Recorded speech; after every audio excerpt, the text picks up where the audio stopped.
नमस्कार विद्यार्थी मित्रांनो. तर आज आपण बघणार आहे महाराष्ट्र राज्याविषयी संपूर्ण माहिती, जी की येणाऱ्या आगामी सरळ सेवा भरतीसाठी अत्यंत उपयुक्त असणार आहे. ज्यामध्ये कृषी विभाग, झेडपी भरती, आरोग्य विभाग, न्याय विभाग, पोलीस भरती, वन विभाग, तलाठी भरती, नगरपरिषद भरती इत्यादी परीक्षेसाठी खूप उपयुक्त असणार आहे. पहिला प्रश्न आहे, महाराष्ट्र राज्याची स्थापना कधी झाली? 1 मे 1960.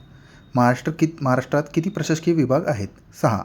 महाराष्ट्रात सध्यात किती जिल्हे आहेत? 36. चौथा प्रश्न आहे, महाराष्ट्राचा अक्षांश विस्तार किती आहे? 15.48 अक्षवृत्त ते 22.6 उत्तर अक्षवृत्त. पाचवा प्रश्न आहे, महाराष्ट्राचा रेखावृत्तीय विस्तार किती आहे? विद्यार्थी मित्रांनो, या दोन प्रश्नामध्ये थोडी आपण काळजीपूर्वक वाचून घ्यावे. रेखावृत्त आणि अक्षवृत्त यामध्ये महाराष्ट्राचा सर्वसाधारण आकार कसा आहे? त्रिकोणाकृती. पुढचा प्रश्न आहे आपल्यासाठी प्रश्न क्रमांक 7वा, महाराष्ट्राची पूर्व पश्चिम लांबी किती आहे? 800 किलोमीटर. प्रश्न 8वा, महाराष्ट्राची उत्तर दक्षिण लांबी किती आहे? 700 किलोमीटर. महाराष्ट्राची समुद्र किनाऱ्याची लांबी किती आहे? 720 किलोमीटर. उत्तर दक्षिण आणि पूर्व पश्चिम यामध्ये मुलांना कन्फ्यूज होऊ नका, अगदी सोपे प्रश्न विचारले जातात. प्रश्न क्रमांक 10वा, महाराष्ट्राचे क्षेत्रफळ किती आहे? तर महाराष्ट्राचे क्षेत्रफळ आहे 3,07,713 चौरस किलोमीटर. महाराष्ट्राच्या क्षेत्रफळानुसार भारतात महाराष्ट्राचा कितवा क्रमांक आहे? 3रा. याच सोबत आपल्याला पहिला कोण, दुसरा कोण यावर सुद्धा लक्ष द्यायचं आहे. प्रश्न 12वा, महाराष्ट्रात वायव्येस लाभलेल्या नैसर्गिक सीमा कोणत्या? दमणगंगा नदी, तोरमाळ डोंगर, गाळणा व अक्राणी टेकड्या. महाराष्ट्राला उत्तरेस लाभलेल्या नैसर्गिक सीमा कोणत्या? सातपुडा पर्वतरांग आणि गाविलगड टेकड्या.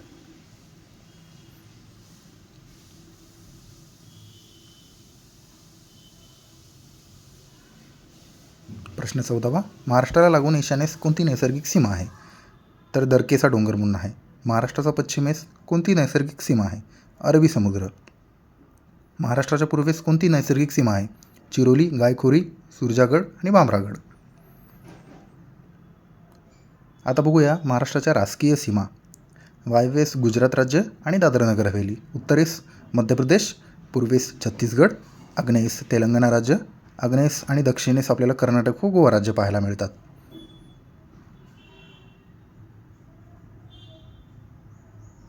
त्याचबरोबर आपण महाराष्ट्राच्या आता सरहदीकडे लक्ष देणार आहेत.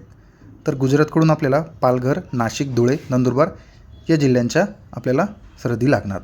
मध्य प्रदेशकडून आपल्याला नंदुरबार, धुळे, जळगाव, बुलढाणा, अमरावती, नागपूर, भंडारा आणि गोंदिया या जिल्ह्यांच्या सीमा लागतात. प्रशासकीय स्वरूप आपल्याला महाराष्ट्राचं बघायचं आहे. 1 मे 1960 रोजी याची स्थापना झालेली आहे.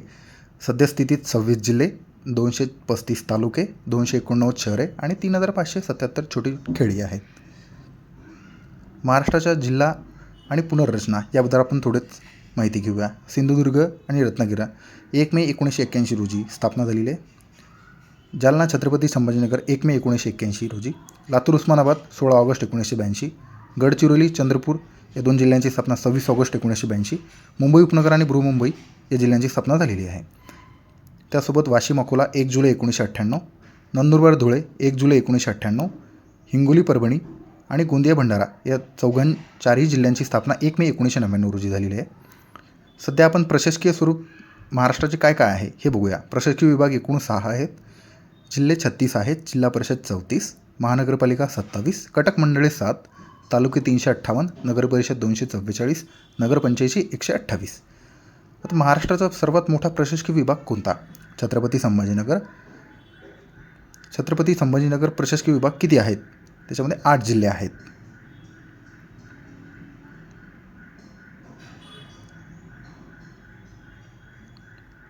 आणि यासोबतच आपण अधिक माहिती मिळवण्यासाठी या चॅनलला सबस्क्राईब करा, GK अकॅडमी म्हणून. Thank you so much. येणाऱ्या समय भरतीसाठी आपल्या चॅनलला सबस्क्राईब करून नोटिफिकेशन बेल ऑन करून द्या. Thank you so much.